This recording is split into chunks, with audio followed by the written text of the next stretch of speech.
नमस्कार प्यारे बच्चों, कैसे हैं आप लोग। उम्मीद करता हूं कि मज़े में होंगे, प्रसन्न होंगे। देखिए, कल की अपनी जो क्लास थी हमारी, उसमें हम लोग बात कर रहे थे त्वरण के बारे में। ठीक है, आज हम लोग बात करेंगे मंदन के बारे में। मंदन क्या होता है? नाम से स्पष्ट है कि कोई बॉडी जब अवमंदित हो, अर्थात उसकी जो गति है वो क्या हो रही हो, धीमी होती जा रही हो, तो हम कहेंगे कि वह बॉडी मंदन की अवस्था में है। ठीक है, इसको आइए हम लोग समझते हैं। देखिए, मंदन किसको कहते हैं? ठीक है, मंदन का अर्थ ये होता है प्यारे बच्चों,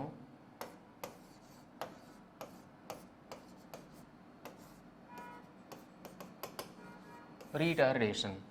मंदन को आप लोग अंग्रेजी में क्या कहते हैं? रिटार्डेशन। मंदन क्या होता है? सपोज करें कि आप 10 मीटर प्रति सेकंड के वेग से चल रहे हैं और अचानक आपने ब्रेक लगाए और आपने अपनी रफ्तार जो है वो क्या कर दी है, 2 मीटर प्रति सेकंड। अब ध्यान से देखिए, 10 मीटर प्रति सेकंड से घटते घटते 2 मीटर प्रति सेकंड तक पहुंचने में आपने समय लिया है 4 सेकंड का। ठीक है, तो आपका मंदन कितना हो जाएगा प्यारे बच्चों?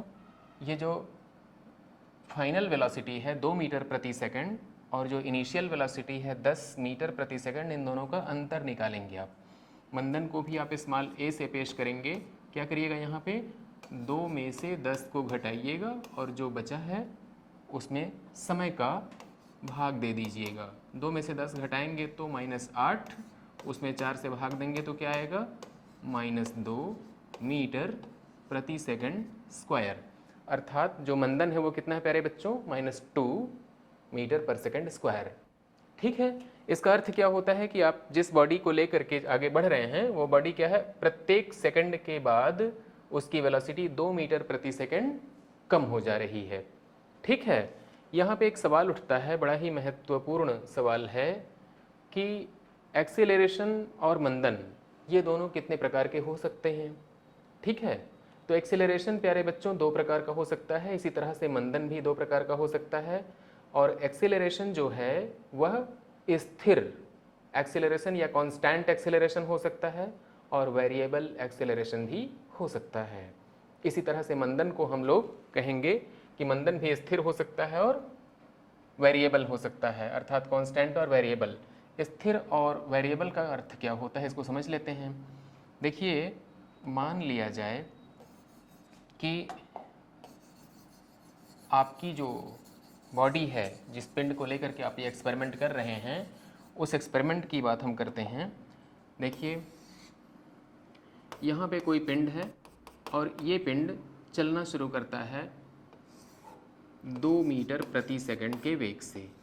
ठीक, 1 सेकंड के बाद इनकी वेलोसिटी होती है 4 मीटर पर सेकंड और जो अगला 1 सेकंड आता है इनकी वेलोसिटी हो जाती है 8 मीटर पर सेकंड। ठीक है, और उसके बाद इनकी वेलोसिटी हो जाती है मान लीजिए 12 मीटर पर सेकंड। आप बड़े गौर से देखिए, 2 से बढ़ के 4 हुआ, 4 से बढ़ के 8 हुआ, 8 से 12 हो गया, तो 2 से 4 हुआ 1 सेकंड में, अर्थात यहाँ पे चेंज कितना आया, 2 मीटर पर सेकंड। 4 से बढ़ के 8 हुआ 1 सेकंड में, यहाँ पे कितना चेंज हुआ, 4 मीटर पर सेकंड। और 8 से बढ़ के 12 हुआ, यहाँ पे कितना चेंज हुआ, 4 मीटर पर सेकंड। तो यहाँ पे 4 मीटर पर सेकंड और यहाँ पे 2 मीटर पर सेकंड, यहाँ पे 4 मीटर पर सेकंड। ये जो परिवर्तन हो रहे हैं उस परिवर्तन की रफ्तार स्थिर नहीं है, अर्थात पहले किसी और रफ्तार से परिवर्तन हो रहा है, बाद में किसी और रफ्तार से परिवर्तन हो रहा है। तो जो परिवर्तन की रफ्तार होती है प्यारे बच्चों, वो एक समान नहीं है, इसलिए हम क्या कहेंगे, इसको वेरिएबल एक्सेलरेशन है। जैसे आप अपनी स्कूटी चलाते हैं, बाइक चलाते हैं, तो आपके पास जो हाथ में एक्सेलरेटर होता है उससे जो आप काम लेते हैं वो कौन सा काम होता है, वेरिएबल एक्सेलरेशन का काम आप लेते हैं। ठीक है, जब आपको जैसी आवश्यकता होती है उस हिसाब से आप उसकी रफ्तार को कम अथवा ज़्यादा करते हैं। ठीक है, तो बात को आगे बढ़ाते हैं हम लोग प्यारे बच्चों। देखिए, आज कुछ सवालों पे बात कर लेते हैं आपसे। सपोज करिए कि कोई कार है और वो कार ऐसे चलना शुरू करती है प्यारे बच्चों।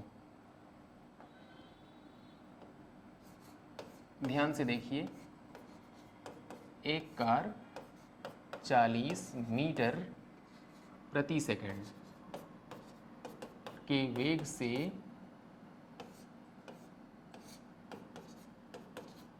चलना प्रारंभ करती है।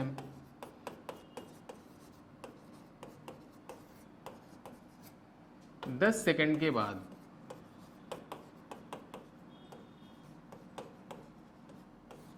इसका जो वेग है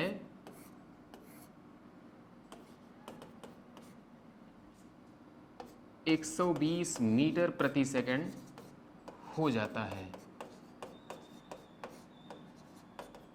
कहा जा रहा है त्वरण बताइए। ठीक, त्वरण बताइए। तो आपको क्या करने की आवश्यकता है प्यारे बच्चों? जो इनिशियल वेलोसिटी है देखिए 40 मीटर पर सेकंड दिया हुआ है और जो फाइनल वेलोसिटी है वो 120 मीटर पर सेकंड दिया हुआ है। और 40 मीटर पर सेकंड से बढ़ करके 120 मीटर पर सेकंड होने में टाइम कितना खर्च हो रहा है आपका? 10 सेकंड।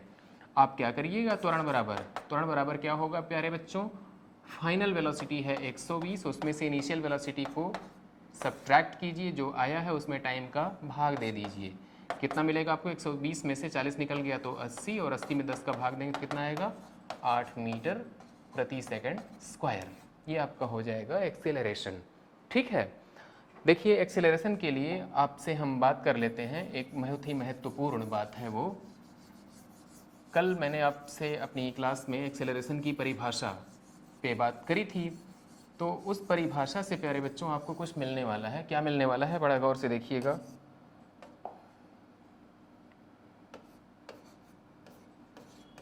त्वरण को हम लोग कहते हैं वेग परिवर्तन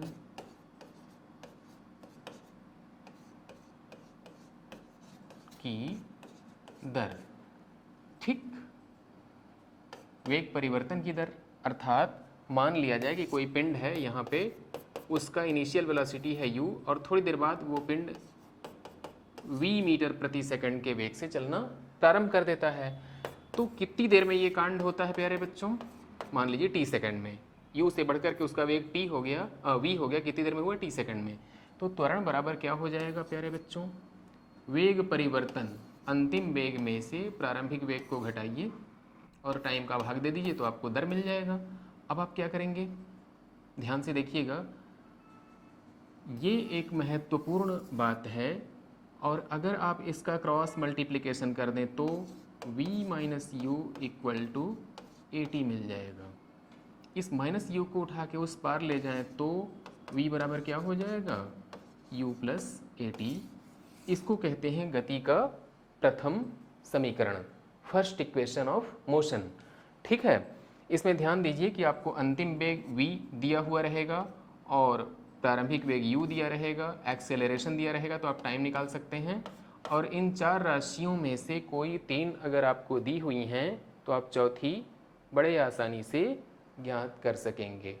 ठीक है, इसको याद रखिएगा प्यारे बच्चों। अगर मान लीजिए कि एक्सेलरेशन की जगह रिटार्डेशन हो तब v बराबर क्या हो जाएगा? u minus AT। v बराबर क्या हो जाएगा? u minus AT। ठीक है, अब हम बात करते हैं गति के दूसरे समीकरण पे। देखिए जो दूसरा समीकरण है प्यारे बच्चों, उस पे बात कर लेते हैं। दूसरा समीकरण क्या कहता है? दूसरा समीकरण ये कहता है कि अगर मान लिया जाए, देखिए कोई पिंड यहाँ पे रखा हुआ है और यह u वेग से चलना शुरू करता है और त्वरित होता है। समान वेग से नहीं चलता है, बल्कि कैसे चलता है ये? इसके पास एक त्वरण है और त्वरण कितना है? a मीटर प्रति सेकंड स्क्वायर का। अगर यह पिंड u वेग से चलना शुरू करता है तो थोड़ी देर बाद मान लीजिए कि इसकी वेलोसिटी बढ़ते बढ़ते हो गई है v मीटर पर सेकंड। इसका वेग कितना हो गया? v मीटर पर सेकंड। अब u से बढ़ के इसका वेग हो गया है v और इस दौरान इसने s मीटर की यात्रा पूरी कर ली। ठीक, क्या करने की ज़रूरत है प्यारे बच्चों? बड़े गौर से देखिए। हम चाहते हैं कि जो s मीटर की यात्रा पूरी हुई है, इस s के बारे में हमको कोई समीकरण प्राप्त हो जाए। तो क्या करेंगे हम? ध्यान से देखिए, विस्थापन, s को क्या कहेंगे? विस्थापन या डिस्प्लेसमेंट। विस्थापन बराबर क्या होता है प्यारे बच्चों? वेग गुणे समय। ठीक, वेग क्या है यहाँ पे? u वेग से चलना शुरू करते हैं और v वेग से आप पहुँचते हैं। तो हम u का गुणा कर दें यहाँ पे या फिर v का कर दें, एक समस्या है ना। तो इस समस्या से निपटने के लिए हम क्या करेंगे, हम u और v का औसत निकाल लेंगे। कैसे निकलता है औसत? औसत निकालने के लिए आप ऐसा कीजिएगा कि u और v दोनों को जोड़ करके 2 से भाग दे दीजिएगा। देखिए v और u को जोड़ा गया और 2 से भाग दे दिया गया। भाग देने के बाद क्या करेंगे, हम टाइम से गुणा कर देंगे। तो हमको क्या मिल जाएगा प्यारे बच्चों, विस्थापन s। अब थोड़ी देर पुरानी बात है, अभी अभी हमने सीखा था कि v बराबर क्या होता है, u प्लस ए टी। तो जहाँ पे v लिखा है वहाँ पे आप u प्लस ए टी लिख दीजिए, u plus a T plus u upon 2 into time. अब क्या करेंगे प्यारे बच्चों, ये वाला u और ये वाला u दोनों को आप जोड़ दीजिए। जोड़ेंगे तो क्या मिलेगा आपको, 2u, और इस t का गुणा कर दीजिए तो 2ut plus a t square upon 2। 2 से भाग देंगे आप इधर भी और इधर भी, तो आपको क्या मिलेगा, ध्यान से देखिएगा, ut plus half a t square. ये क्या है प्यारे बच्चों, विस्थापन s। ठीक है, तो s बराबर क्या मिल गया हमको, ut plus half a t square. ठीक, ये गति का दूसरा समीकरण कहलाता है। ठीक है, बात करते हैं हम लोग आगे तीसरे समीकरण के बारे में। देखिए तीसरा समीकरण क्या होता है। तीसरा समीकरण भी बड़ी आसानी से आप समझ जाइएगा। इसमें भी इसी फॉर्मूले का इस्तेमाल करेंगे हम लोग। किसका इस्तेमाल करेंगे हम लोग, बड़े गौर से देखिए। मान लीजिए हम लोग बात करते हैं विस्थापन s बराबर क्या होता है प्यारे बच्चों, औसत वेग,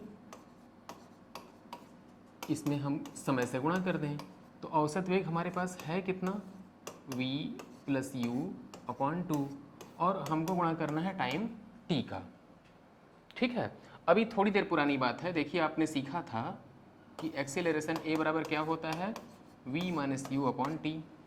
क्या इसको आप a और t का गुणा करके at लिख सकते हैं, at बराबर v माइनस यू, तो हो सकता है ना, बिल्कुल हो सकता है। इस माइनस u को प्यारे बच्चों वहीं रहने दें, v को वहीं रहने दें। आप केवल इतना करें कि t बराबर लिख लें, तो t बराबर क्या हो जाएगा, v minus you upon a। ये देखिए टाइम को आपने वेलोसिटी और एक्सेलरेशन के टर्म्स में प्राप्त कर लिया। अब इस t को उठा के यहाँ ट्रांसफ़र करेंगे। क्या होगा प्यारे बच्चों, v plus you upon 2 into, जहाँ पे टाइम है वहाँ पे v minus you upon a हम लिख लेते हैं। ठीक, अब क्या करने की आवश्यकता है प्यारे बच्चों, अब हमको ऐसा करना है, देखिए ऊपर v प्लस यू और v माइनस यू है, दोनों का गुणा करेंगे तो क्या मिलेगा, v square minus you square. नीचे क्या है, 2 है, a है, दोनों का गुणा करेंगे तो क्या मिलेगा, 2a। यहाँ पे क्या है प्यारे बच्चों, s। अब हम क्या कर सकते हैं, क्रॉस मल्टीप्लाई करेंगे तो v square minus you square बराबर 2as। ओके, इस v स्क्वायर को यही रहने दें और माइनस यू स्क्वायर को उधर ले जाएंगे तो प्लस यू स्क्वायर हो जाएगा, 2as। ठीक, v स्क्वायर बराबर यू स्क्वायर प्लस 2as। ये क्या है, गति का तीसरा समीकरण है प्यारे बच्चों, थर्ड इक्वेशन ऑफ मोशन। बात हमारी समझ में आ रही है। अब इन तीनों ही बातों को हम आपके सामने एक बार फिर से लिख दे रहे हैं। गति के तीनों समीकरणों को आप याद कर लीजिए प्यारे बच्चों। ठीक है, कैसे याद करेंगे, देखिए पहला जो समीकरण है आपके पास, v equal to u plus a t. दूसरा क्या है, s equal to u t plus half a t square. तीसरा क्या है, v square equal to u square plus 2as। ठीक, ये तीसरा समीकरण है, ये दूसरा समीकरण है और ये प्रथम समीकरण है। v equal to u plus a t, s equal to u t plus half a t square और v square equal to u square plus 2as। इन तीनों समीकरणों को याद करना है आपको प्यारे बच्चों, और इसी तीनों समीकरण की सहायता से आप यांत्रिकी के ढेर सारे प्रश्नों को आसानी से हल कर सकेंगे। ठीक है, जैसे अगर आपसे कहा जाए कि कोई कार 25 मीटर प्रति सेकंड के वेग से चलना शुरू करती है और 100 मीटर चलने के बाद उसकी वेलोसिटी 50 मीटर प्रति सेकंड हो जाती है। त्वरण बताइए। बड़े गौर से देखिए, कहा जा रहा है आपसे कोई कार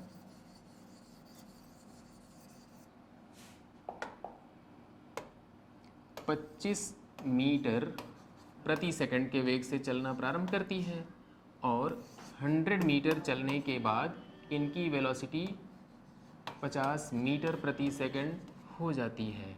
अब कहा जा रहा है त्वरण बताइए। तो त्वरण कैसे बताएंगे प्यारे बच्चों? आपको देखिए u दिया हुआ है, आपको v दिया हुआ है और आपको s दिया हुआ है।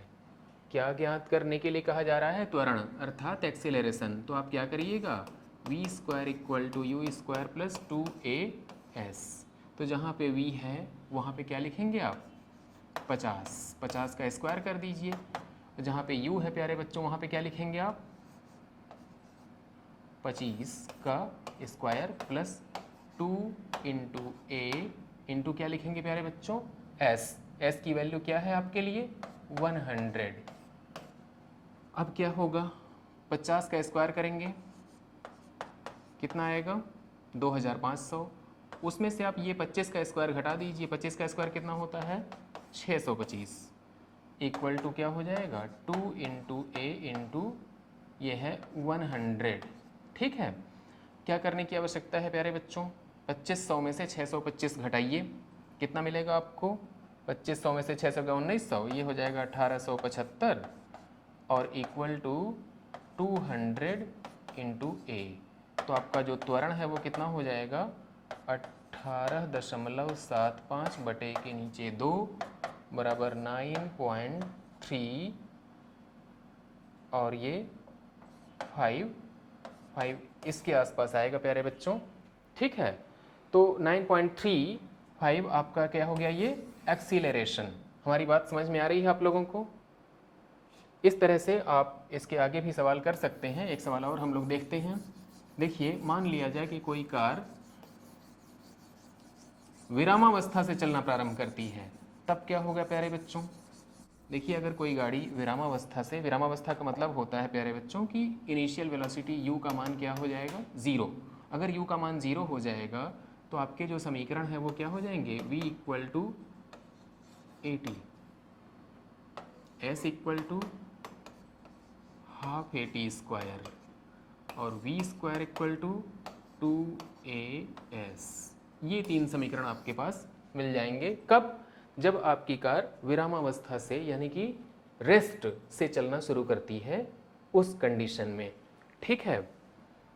और दूसरा एक और बात आपको याद रखनी है कि अगर मान लीजिए कि आपकी कार पहले से किसी वेग से चल रही है और आपने ब्रेक लगाया, चलते चलते गाड़ी आपकी रुक गई। जब गाड़ी रुक जाएगी तो क्या होगा प्यारे बच्चों? अंतिम वेग 0 हो जाएगा। क्या 0 हो जाएगा?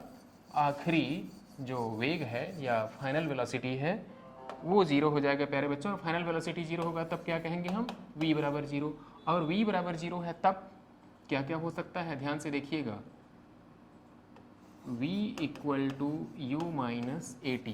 v 0 कब हो सकता है? जब गाड़ी में त्वरण ना हो बल्कि मंदन हो। मंदन होगा तो क्या होगा? v बराबर u माइनस AT और v 0 है तो 0 बराबर क्या हो जाएगा? u minus AT। ठीक, इसको क्या लिख सकते हैं? u बराबर AT। ये पहला समीकरण हो जाएगा। कब? जब आपकी गाड़ी में रिटार्डेशन हो। उस केस में रिटार्डेशन ज्ञात करने के लिए आप ऐसा कर सकते हैं। क्या कर सकते हैं? a इक्वल टू हो जाएगा u अपॉन टाइम। ठीक है।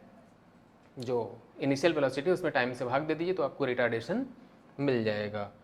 और दूसरे समीकरण की बात कर लेते हैं कि अगर आपके पास फाइनल वेलोसिटी 0 हो तब क्या हो सकता है प्यारे बच्चों? देखिए, s equal to ut minus half AT square, इतना ही होगा। जहाँ पे एक्सेलरेशन है वहाँ पे रिटार्डेशन हो जाएगा। और अगर तीसरे समीकरण की बात करें तो v square equal to u square minus 2as होता है। जहाँ पे v है वहाँ पे 0 लिख दीजिए, इक्वल टू क्या हो जाएगा? U square minus 2as। ठीक है। अब क्या होगा? U square equal to 2as। ठीक है। यू स्क्वायर इक्वल टू क्या हो जाएगा 2as। ये तीसरा समीकरण होगा। कब होगा प्यारे बच्चों? जब आपकी फाइनल वेलोसिटी 0 हो, अर्थात बॉडी चलते चलते रुक जाए। ठीक है, उम्मीद करता हूँ प्यारे बच्चों कि आज की क्लास आपको अच्छी लगी होगी और अपनी कल की क्लास में हम लोग कुछ न्यूमेरिकल्स पे बात करेंगे।